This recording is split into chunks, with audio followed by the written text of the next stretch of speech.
Good morning. তো সকাল সকাল উঠেই তোমাদের সাথে আমি আমার রুম টু শেয়ার করতে চলে আসলাম। তো তার আগে আমি এই আমাদের মানে যে হোটেল আছে, হোটেল থেকে এত সুন্দর সি বিচটা লাগছে, একদম দেখো মানে বিচের ধারেই হোটেলটা, একদম রাস্তার ধারে।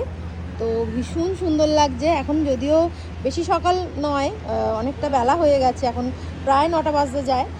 তো কখন ভিডিওটা শেয়ার করবো জানি না, বাট এখন যে করছি এখন বাজে হচ্ছে 9টা।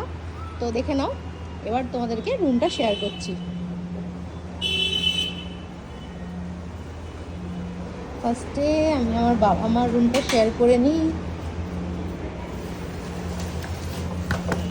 আসছি, এই যে এখানে বলু বসে পড়েছে, মা ওখানে বসে আছে। ওখানে আলাদা করে একটা দেখো জায়গা করা, যেখানে খাওয়ার জায়গা, মা যেখানে বসে আছে, প্লাস ওখানে ড্রেস চেঞ্জ করলাম। আর এখানে একটা মিরর আছে, ওখানে বাথরুম। আর একটা রুম হচ্ছে, এটা হচ্ছে আমাদের রুম। বাড়ি দরজাটা কি শক্ত, কাঁদছো কেন তুমি? কেন কেন দিচ্ছ মামা? আমি চলে গেছি বলে ও এখন বাইরে ঘুরবে, ঘুমোবে না। তো এটাও দেখাচ্ছি, আমাদের রুমটা দেখাই। কানু বেড়ায় না মামা, এই যে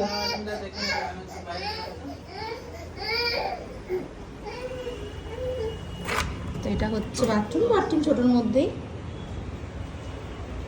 এই হচ্ছে আমাদের বেডরুম ফুল।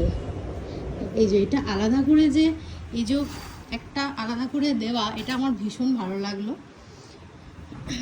এখানে খাবার জায়গা, মানে খাবার দাবার আনলাম, এনে খেলাম। প্লাস এখানে একটা বেসিন আছে, যেখানে আমি ফুল ধুতে পারবো, জিনিসপত্র রাখার জায়গা। এগুলো খুব দরকার পড়ে হোটেলে গেলে, মানে না থাকলে খুব অসুবিধা হয়ে পড়ে। এই জিনিসপত্র রাখার জায়গা, জামা কাপড় রাখার জায়গা। তো আপাতত আমাদের এখানে সব লাগেজ ফাগেজ এখানে খোলা হয়ে গেছে, কারণ এলসার জন্য।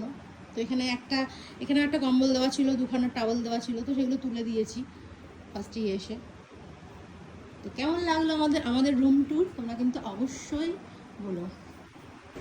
আর একটা জিনিস দেখো, আমার এই রুমের এই কর্নারটা ভীষণ পছন্দ হয়েছে। এই যে একটা লাইট লাগানো, ওয়ার্ম লাইট, আমার ওয়ার্ম লাইট খুব পছন্দ, আমার যেখানেই থাকে খুব ভালো লাগে। আর কি সুন্দর একটা ফুলদানি রাখা, সেরকম কিছুই না, বাট তাও একটা মানে ভালো লাগছে। মানে এই জায়গাটা আমার দেখে খুব পিসফুল মনে হচ্ছে, এটা কোজি কর্নার। তো তোমাদের সাথে তার জন্য শেয়ার করলাম। তোমাদের কেমন লাগছে অবশ্যই জানিও কিন্তু।